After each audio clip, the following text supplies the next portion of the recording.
ये कहां से हम कहां आ गए हैं? पाशा साहब, इस चर्चा की शुरुआत आप ही से कर लेता हूं। प्रोफेसर अनवर पाशा साहब, आप बहुत पढ़े लिखे व्यक्ति हैं, आरजेडी के थिंक टैंक माने जाते हैं। एक बात बताइए, ये किस तरह की बयानबाजी से विपक्ष को क्या ज्यादा वोट मिल जाएंगे?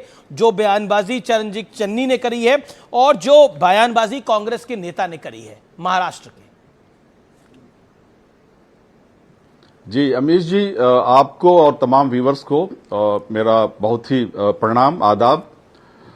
ये बहुत दुखद है, इसमें कोई दो राय नहीं कि बहुत दुखद है कि सेना को हम राजनीति में घसीटने की कोशिश करते रहे हैं और इसमें किसी एक पार्टी को नहीं, बल्कि मैं तो इसका श्रेय देना चाहता हूं अपने प्रधानमंत्री जी को, जिन्होंने पिछले इलेक्शन में 2019 के इलेक्शन में, आपको याद होगा जब पुलवामा की घटना हुई थी, तो उन्होंने महाराष्ट्र में भाषण देते हुए ये कहा था, नौजवानों से अपील किया था कि क्या आपका वोट इस बार पुलवामा के शहीदों के नाम हो सकता है।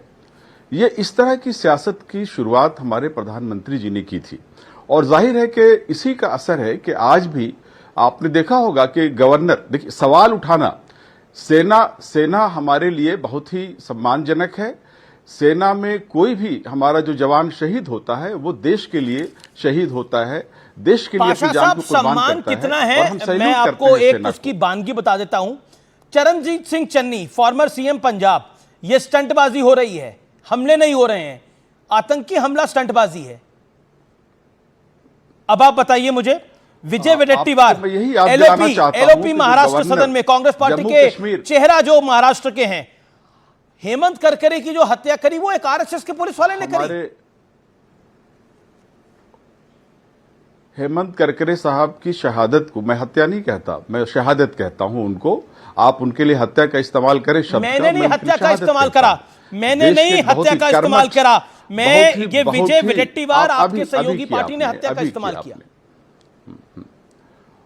उस विषय पर हेमंत करकरे जो शहीद हैं, हमारे हेमंत करकरे, उनको नमन करते हुए मैं ये कहना चाहता हूं कि उनकी बीवी का बयान, उनकी पत्नी का बयान भी आप जरा सुना दीजिए कि उन्होंने क्या बयान दिया था।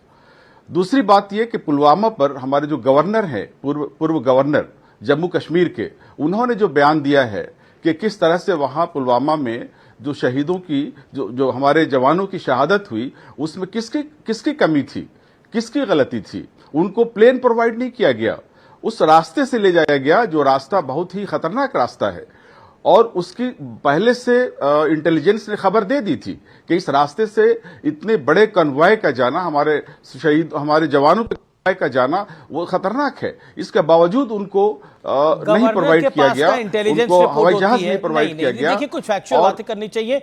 गवर्नर के पास इंटेलिजेंस रिपोर्ट नहीं होती है, लेकिन फिर भी मैं गौरव भाटिया से, बीजेपी के प्रवक्ता के पास, अब आपने बोला सर, गौरव भाटिया के पास चलता हूं मैं। गवर्नर ने ये अनुरोध किया था सरकार से, केंद्र सरकार से, कि इस मौके पर हवाई जहाज प्रोवाइड किया जाए। Okay, you made your point sir, you made your point. Okay, Gaurav Bhatia